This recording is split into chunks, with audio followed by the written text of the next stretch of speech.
I'm told here that Anna made 4 scarves after knitting for 2 hours. I want to know how many scarves she could make if she knitted for 6 hours. So, in 2 hours, she managed to make 4 scarves. And I want to know how many she made in 6 hours. Now I can see that the amount of time has multiplied by 3, so the amount of scarves is going to multiply by 3 as well, and we end up with an answer of 12 scarves. In part B, I want to know how many scarves she could make if she knitted for 9 hours. I start in the same way. In 2 hours, she can make 4 scarves, and I want to know how many scarves she makes in 9 hours.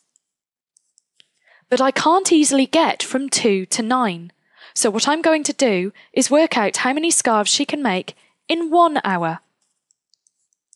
So from 2 to 1, I've halved the amount of time. So I'm going to halve the amount of scarves and get 2 scarves. And then from 1 hour to 9 hours, I've multiplied by 9, so I do the same thing over here. 2 times 9 is 18, so the answer is that she can make 18 scarves in 9 hours. So when you're dealing with this type of proportion question, if there's an easy link between the number you're given and the number you want, then you can do it in one stage by multiplying or dividing. If there isn't a straightforward link, then we do it in 2 stages by first of all getting to 1 and then getting to the number that we want.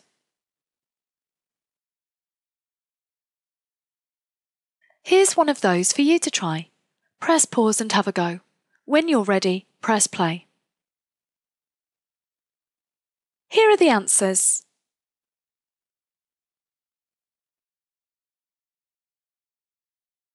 Now this is a slightly different type of question. I'm told that James walked a total of 6 miles by making 2 trips to school, and I want to know how many trips he has to make to walk 15 miles. So I start with 6 miles, and he does this in 2 trips. Now remember, I want 15 miles. There's no quick link between 6 and 15, so in the middle here, I would normally go to 1 mile, and I would get there by dividing by 6. But we meet a problem. If we try to do 2 divided by 6, we end up with something really difficult. So I'm going to try a different approach to this question by reversing it. What I mean by reversing it is that I'm going to do my working out on this side instead of this side, because I can easily get from 2 trips to 1 trip. I would do that by dividing by 2. If I do the same thing over here, I get to 3 miles. So 3 miles is 1 trip. Now I can get from 3 miles to 15 miles by multiplying by 5. I can do the same thing over here and find that it's 5 trips. So my answer is 5 trips. And I had to be a little bit flexible to get this. I started working over here and then switched and worked over here. Here's one of those for you to try. Press pause and have a go. When you're ready, press play. Here's the answer.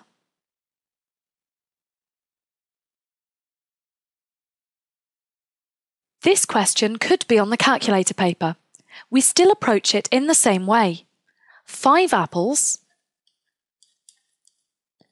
cost £1.25. We want to work out the cost of 7 apples. There's no nice link between 5 and 7, so first of all, I work out the cost of 1 apple. And I do that by dividing by 5. So I can type this into my calculator and divide it by 5. I get 25 pence. So each apple is 25p, and I want to know the cost of 7 apples. I do that by multiplying by 7. And I get £1.75. So the answer to this question is £1.75.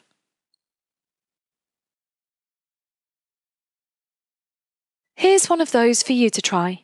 Press pause and have a go. When you're ready, press play. Here's the answer.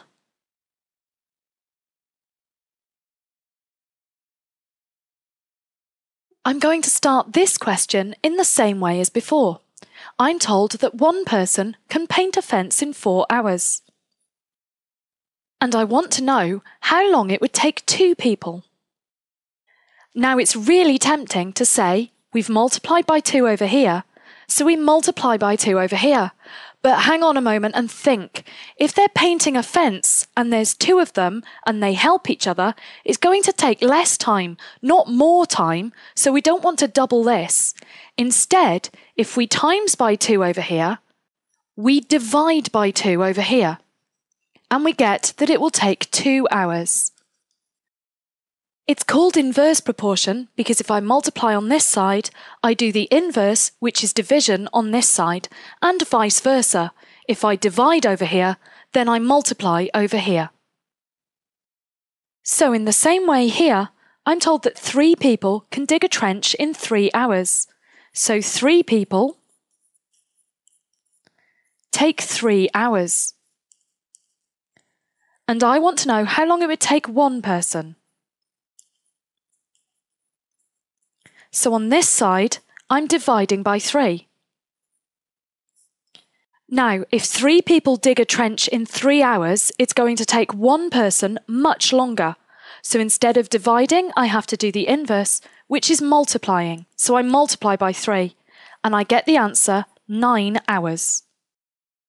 Now for part B, I want to know how long it would take 2 people. Remember, in part A, I've already worked out how long it would take 1 person, and that's 9 hours. I want to know how long it will take 2 people. So this has been multiplied by 2, but that means that the time over here is going to divide by 2. So we have 4.5 or 4.5 hours.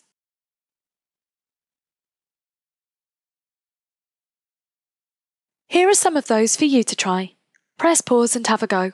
When you're ready, press play. Here are the answers.